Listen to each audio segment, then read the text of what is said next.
Ah, je rigole parce que ça fait 3 fois que je la recommence cette vidéo. Je commence à en avoir marre. Bref, hey, salut à tous et bienvenue dans cette nouvelle vidéo. Aujourd'hui les gens, on se retrouve pour apprendre comment bien régler son appareil photo et faire de très belles photos. Enfin, surtout bien régler l'exposition de sa photo. Bref, nous allons voir tout ça tout de suite. C'est parti. Donc, pour commencer, si vous êtes dans cette vidéo, c'est que vous voulez régler votre appareil manuellement. Donc, c'est-à-dire que vous voulez le faire vous-même. Donc, pour ça, vous allez travailler donc en mode manuel. Donc, ce qui est situé donc sur une roulette avec ces différents symboles que je vous mets à l'écran. Et donc, du coup, vous allez juste vous mettre sur M et là, vous allez pouvoir régler tout votre appareil vous-même. Donc, pour bien régler en fait son appareil et avoir la meilleure des expositions, il y a 3 réglages primaires et 3 réglages à régler pour avoir l'exposition que vous voulez, avec le style de photo que vous voulez, mais ça on va revenir juste après. Donc ces 3 réglages, ils fonctionnent entre eux, donc c'est-à-dire que si vous bougez par exemple les ISO, enfin si vous bougez un réglage, je vais dire ça parce que sinon vous n'allez pas comprendre, si vous bougez un réglage, et bien ça va bouger les autres réglages aussi, parce qu'ils fonctionnent ensemble en fait, tout simplement. Donc nous avons tout d'abord les ISO. Donc les ISO, qu'est-ce que les ISO? Les ISO qui s'affiche d'ailleurs juste là, c'est donc la sensibilité du capteur. Donc je me décale un tout petit peu parce qu'après je vais vous intégrer l'échelle internationale des ISO pour que vous compreniez, enfin bref, les différentes valeurs. Là, je fais un petit peu de charabia, mais ne vous intéressez pas à ça pour l'instant, je vais y revenir plus en détail et vous expliquer comment ça se passe. Donc les ISO, qu'est-ce que c'est? C'est la sensibilité du capteur. Donc, grosso modo, qu'est-ce que c'est? Donc là, je vous mets l'échelle internationale des ISO, donc avec les différentes valeurs. Plus vous allez travailler donc, dans des ISO bas, donc par exemple 100 ISO, plus vous allez faire rentrer, moins vous allez faire rentrer de lumière, parce que vous rendez le capteur moins sensible. Et plus vous allez travailler donc dans des ISO très grands, par exemple comme 25600, et bien là vous allez rendre le capteur beaucoup plus sensible à la lumière, et donc du coup il va faire rentrer beaucoup plus de lumière. Grosso modo, quand on est en extérieur, quand il y a une très bonne lumière, on n'a pas besoin de beaucoup de lumière du coup, puisqu'on a une très bonne source de lumière qui est le soleil d'ailleurs. Que vous pouvez voir vous ne voyez pas, mais bref. Le soleil est une excellente source de lumière, donc en extérieur on n'a pas besoin de beaucoup de lumière. Donc là on va pouvoir fermer on va pouvoir mettre nos ISO au plus bas. Par contre, quand on va être dans des situations telles que la photographie de nuit ou alors en intérieur avec des sources de lumière très faibles, et bien là on va devoir monter dans les ISO pour avoir la qualité de rendu, l'image la mieux quoi. Ce que je veux dire, c'est la mieux exposée, parce qu'elle ne sera pas forcément la mieux. Pourquoi je dis ça? Tout simplement parce que justement, quand vous allez augmenter donc les ISO à fond, vous allez me dire ouais c'est super et tout, je peux vraiment full augmenter mes ISO, j'y vois comme 2 jours.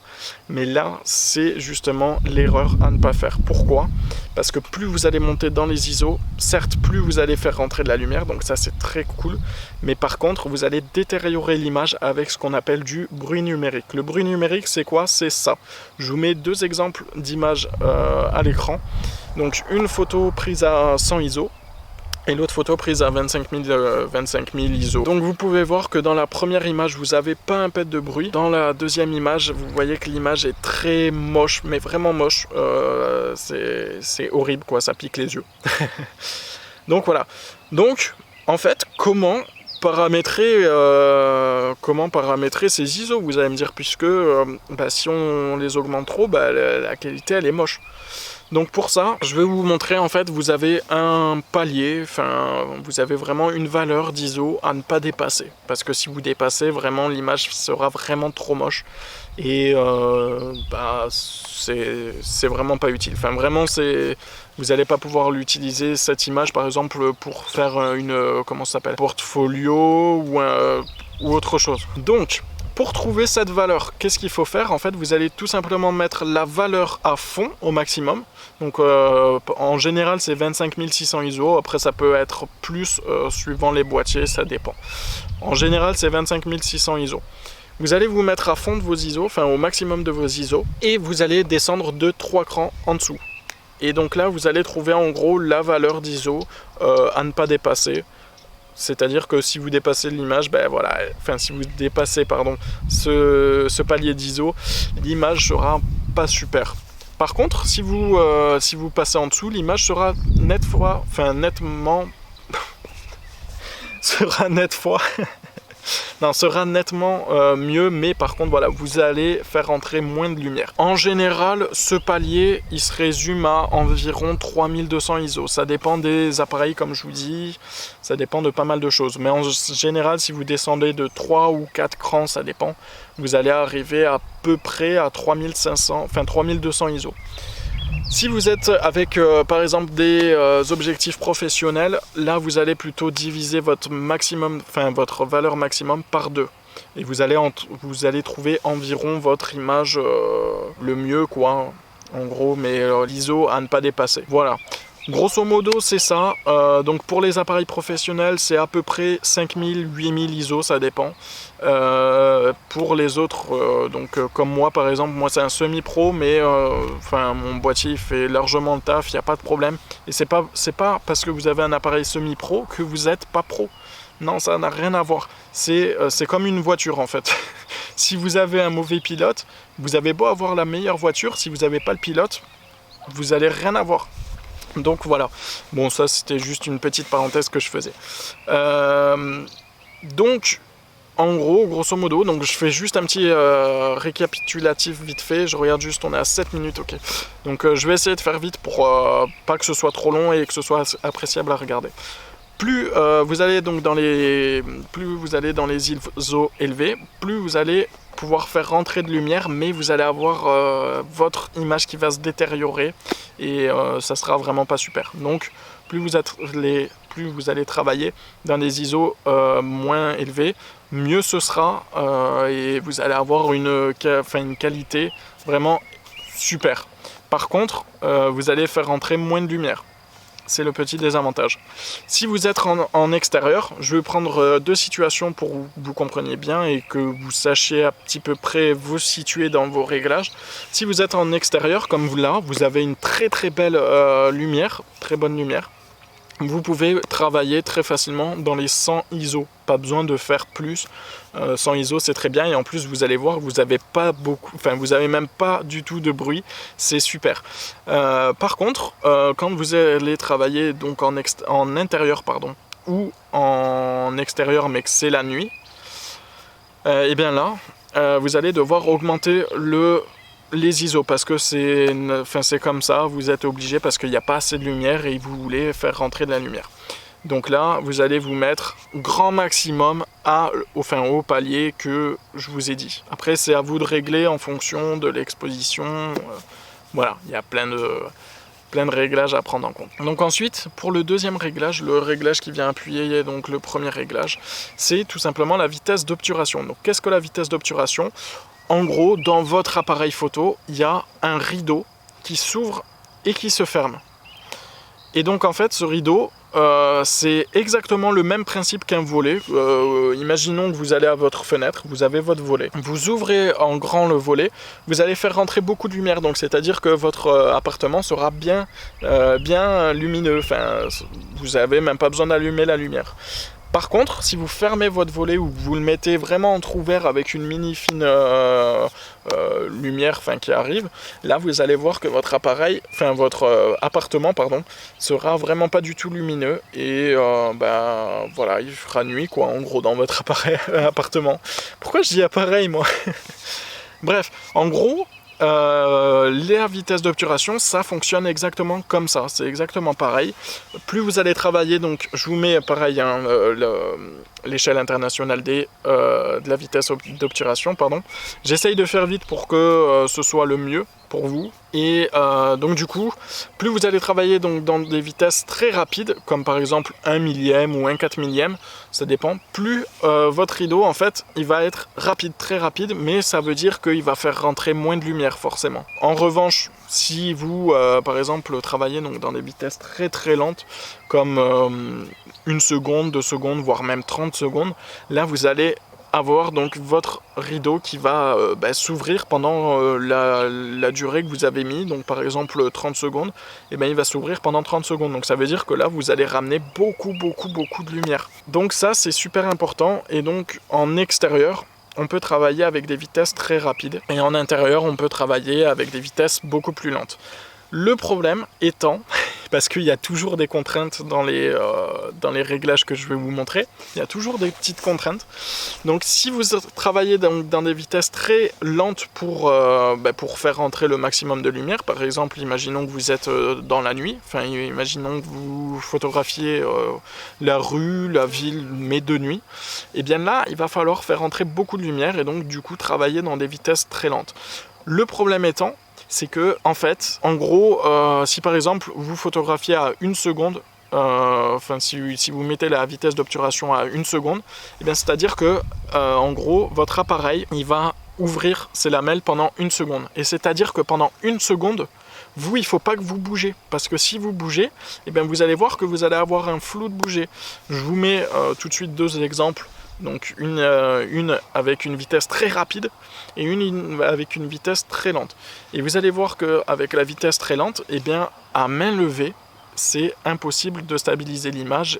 Par exemple, à 1 seconde, c'est impossible de stabiliser l'image et là, vous allez avoir du flou de bouger. Après, vous avez des objectifs qui ont vraiment un super bon stabilisateur intégré dans l'objectif, et là vous allez pouvoir travailler avec des vitesses beaucoup plus lentes, mais bon, ça c'est en fonction de votre matériel, et puis bon, ça si vous avez aussi les moyens.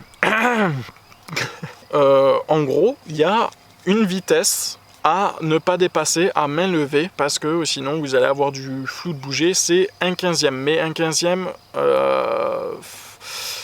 1/15, ça reste quand même très lent. Donc ça reste quand même très lent, donc c'est-à-dire quoi? C'est-à-dire qu'à main levée, il faut que vous ayez la meilleure stabilisation possible. Donc c'est-à-dire qu'on ne va pas photographier comme ça, vous n'allez pas mettre votre appareil comme ça et le photographier, parce que là, vous allez avoir la stabilisation la plus nulle, mais vraiment la plus nulle, et ça va pas stabiliser. Donc rapprochez en fait vos mains, vos petites mimines près de votre corps, surtout les coudes bien au niveau du buste. Bon là vous le voyez pas trop, mais en gros grosso merdo c'est ça. Et là vous allez voir que vous allez être beaucoup plus stable. Si vous retenez un petit peu votre stabilisation, si vous retenez un petit peu votre respiration, vous allez gagner un petit peu de stabilisation. Après, pareil, si vous avez une sangle autour de votre cou et qui vient s'attacher donc avec votre appareil, là par contre, vous pouvez tendre votre sangle, puisque justement vous allez avoir une force en fait qui va maintenir en fait votre appareil photo en équilibre, et vous allez gagner en stabilité. Mais bien évidemment, si vous faites ça dans une vitesse de 30 secondes, ça va pas suffire. Voilà, 1/15 c'est bien, au-delà de 1/15, vous n'allez pas pouvoir stabiliser votre image à main nue. Donc c'est pour ça qu'on utilise du coup des trépieds. Donc là j'ai mon trépied qui est devant moi, malheureusement je peux pas du tout vous le montrer. Mais en gros un trépied, bon de toute façon je vous mets un petit screen, un trépied c'est ça. Donc en fait c'est pour stabiliser votre image, votre appareil photo. Et donc du coup, quand est-ce qu'on va utiliser donc ce trépied? C'est quand justement on va devoir se mettre dans des vitesses très lentes. En général, la vitesse qu'on utilise, la vitesse d'obturation qui est utilisée très généralement, très souvent, c'est le 1/125e. Pourquoi? Parce que le 1/125e, ça permet de faire rentrer de la lumière, pas mal de lumière, et en même temps d'être très net, quoi, de ne pas avoir de flou de bouger, tout ça. Vraiment le 1/125e, je vous le recommande si vous n'arrivez pas trop à vous situer dans la vitesse d'obturation, parce que le 1/125e en général c'est plutôt une bonne valeur. Après si vous êtes sous X, vous allez devoir travailler dans des vitesses inférieures, donc plus lentes. Mais par contre, voilà, il va falloir être un petit peu plus stable, pardon. Voilà, donc voilà, donc quand est-ce qu'il faut utiliser les vitesses très rapides, et bien c'est quand vous voulez faire de la photo sportive ou trucs comme ça. Alors par contre, c'est possible que c'est possible d'utiliser le flou de mouvement comme un flou artistique.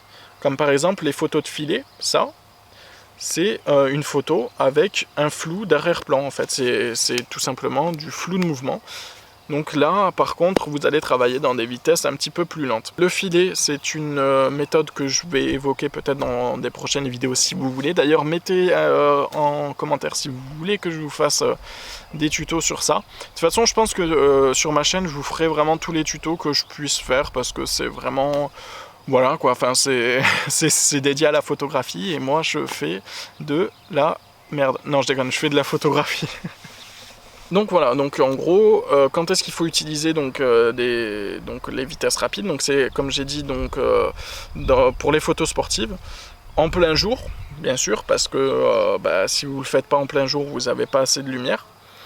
Quand est-ce qu'il faut utiliser les vitesses lentes? C'est quand vous voulez faire de l'architecture ou quelque chose qui bouge pas.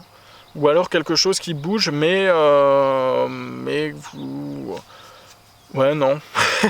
Enfin, en fait, c'est très compliqué à dire, mais le flou de mouvement, c'est quelque chose... Si vous arrivez à le gérer, si c'est un beau flou de mouvement, comme par exemple, je vous mets quelques images, si vous arrivez à bien le gérer, vous pouvez avoir une belle image. Mais il faut savoir le gérer, c'est un petit peu compliqué. De toute façon, le flou de mouvement et donc du coup le fill-in, le procédé du fill-in, donc photographier comment ça s'appelle, des objets en mouvement avec une faible vitesse, enfin une vitesse lente, ça je vais vous faire une vidéo à part, donc ne vous inquiétez pas si vous comprenez pas trop de ça, ne vous inquiétez pas sur ça, ça c'est vraiment plus poussé, c'est vraiment de la photographie, mais il faut déjà bien comprendre les réglages déjà que je vous dis avant de s'intéresser à ça, parce que c'est un petit peu plus compliqué.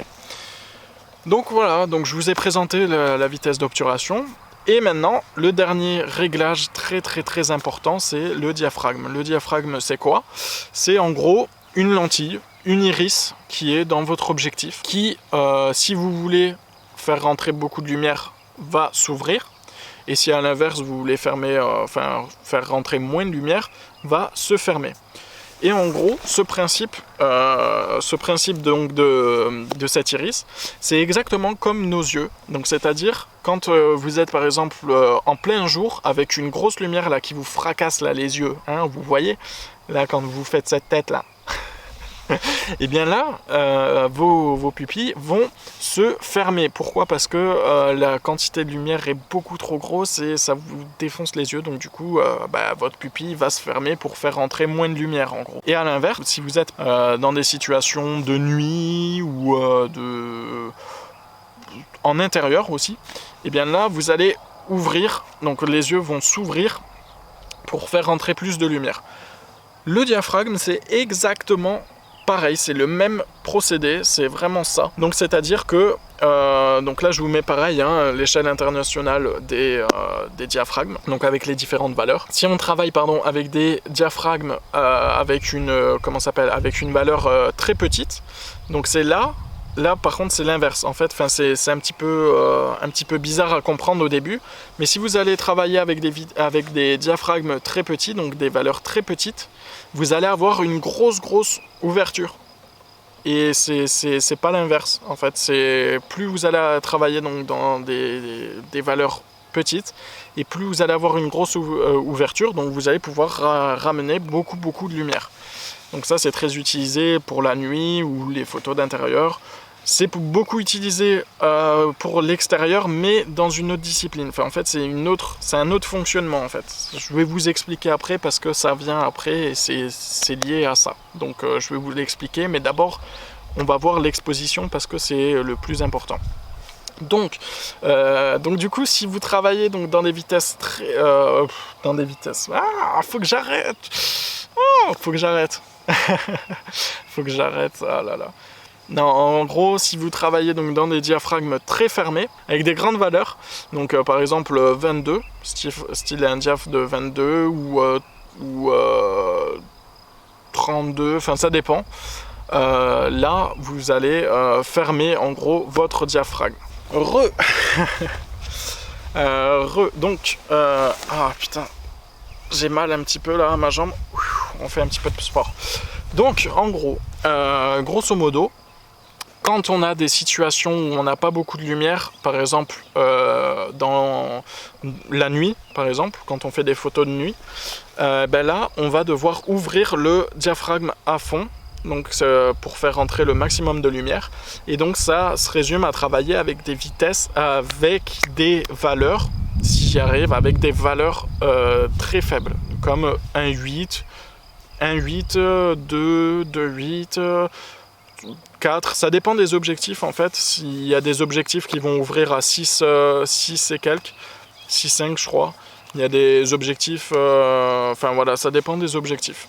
Et donc là, par exemple, si vous travaillez en extérieur, et bien là vous allez à l'inverse plutôt favoriser les hautes valeurs, donc les grandes valeurs comme F22, pour fermer le diaph et minimiser un petit peu donc la lumière qui arrive et avoir la meilleure donc des expositions. Mais, parce qu'il y a un mais, bien évidemment, comme tous les réglages, il y a un mais, il y a une contrainte. Si vous allez ouvrir, en fait, plus vous allez ouvrir le diaphragme, donc plus vous allez l'ouvrir, donc plus vous allez travailler donc dans des valeurs très faibles, plus vous allez avoir un flou d'arrière-plan en gros. En gros, grosso merdo, c'est ça. Je vous montre à l'instant même un exemple d'image. Donc une photo avec une très grande ouverture et une photo avec une très faible ouverture. Vous voyez que dans la photo de grande ouverture, vous voyez que le sujet est très détaché du fond. Donc c'est-à-dire que le fond il est très flou et le sujet il est très net. Un petit peu comme là, comme vous pouvez le voir. C'est un petit peu pareil, c'est un petit peu le même principe. Donc c'est-à-dire que en gros, ça c'est ce qu'on appelle la profondeur de champ.